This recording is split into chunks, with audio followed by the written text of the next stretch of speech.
Good evening, America. My name is Britt, and I have the honor of serving the people of the great state of Alabama in the United States Senate. However, that's not the job that matters most. I am a proud wife and mom of two school-aged kids. My daughter Bennett and my son Ridgway are why I ran for the Senate. I'm worried about their future and the future of children in every corner of our nation. And that's why I invited you into our home tonight. Like so many families across America, my husband Wesley and I just watched President Biden's State of the Union address from our living room. And what we saw was the performance of a permanent politician who has actually been in office for longer than I've been alive. One thing was quite clear, though. President Biden just doesn't get it. He's out of touch. Under his administration, families are worse off, our communities are less safe, and our country is less secure. I just wish he understood what real families are facing around kitchen tables just like this one. You know, this is where our family has tough conversations. It's where we make hard decisions. It's where we share the good, the bad, and the ugly of our days. It's where we laugh together, and it's where we hold each other's hands and pray for God's guidance. And many nights, to be honest, it's where Wesley and I worry. I know we're not alone. And so tonight, the American family needs to have a tough conversation, because the truth is, we're all worried about the future of our nation. The country we know and love seems to be slipping away, and it feels like the next generation will have fewer opportunities and less freedoms than we did. I worry my own children may not even get a shot at living their American dreams. My American dream allowed me, the daughter of two small business owners from rural Enterprise, Alabama, to be elected to the United States Senate at the age of 40. Growing up, sweeping the floor at my dad's hardware store and cleaning the bathroom at my mom's dance studio, I never could have imagined what my story would entail. To think about what the American dream can do across just one generation, in just one lifetime, it's truly breathtaking. But right now, the American dream has turned into a nightmare for so many families. The true, unvarnished state of our union begins and ends with this. Our families are hurting. Our country can do better. And you don't have to look any further than the crisis at our southern border to see it. President Biden inherited the most secure border of all time. But minutes after taking office, he suspended all deportations, he halted construction of the border wall, and he announced a plan to give amnesty to millions. We know that President Biden didn't just create this border crisis, he invited it with 94 executive actions in his first 100 days. When I took office, I took a different approach. I traveled to the Del Rio sector of Texas. That's where I spoke to a woman who shared her story with me. She had been sex trafficked by the cartels starting at the age of 12. She told me not just that she was raped every day, but how many times a day she was raped. The cartels put her on a mattress in a shoebox of a room, and they sent men through that door over and over again for hours and hours on end. We wouldn't be okay with this happening in a third world country. This is the United States of America, and it is past time, in my opinion, that we start acting like it. President Biden's border policies are a disgrace. This crisis is despicable.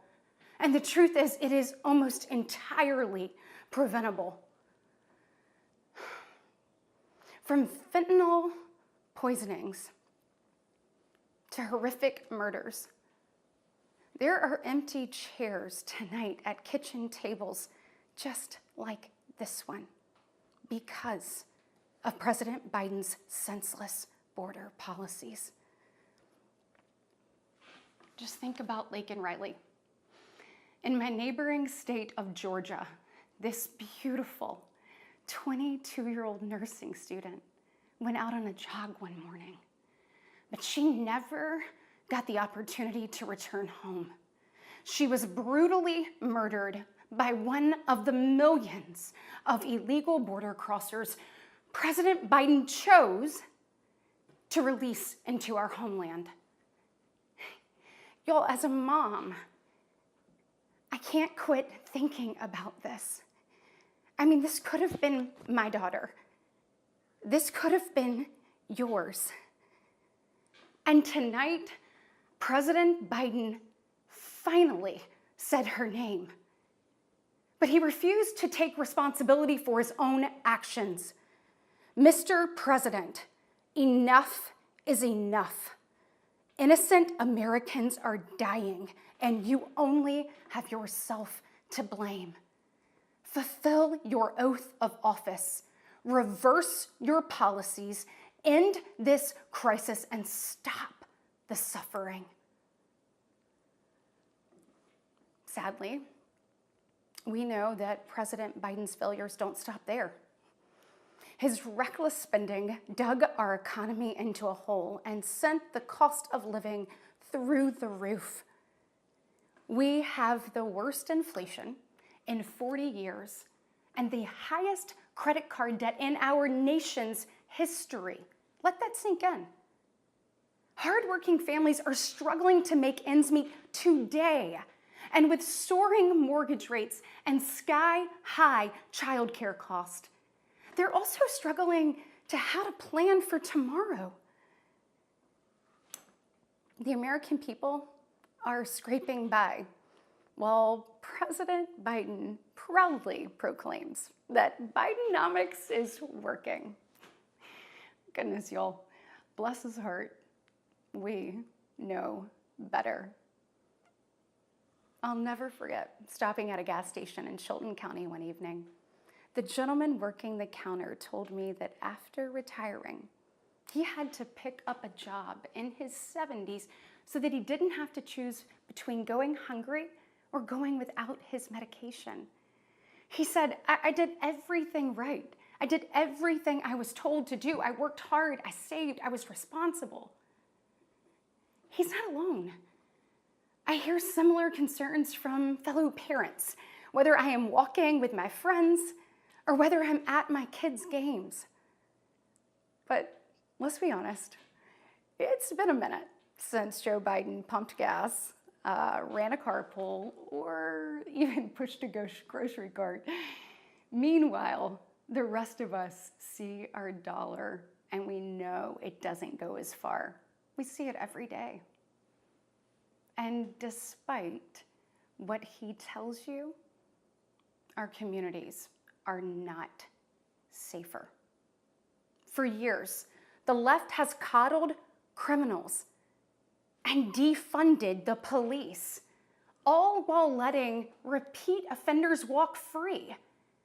The result is tragic, but foreseeable. From our small towns to America's most iconic city streets, life is getting more and more dangerous. And unfortunately, President Biden's weakness isn't just hurting families here at home. He is making us a punchline on the world stage.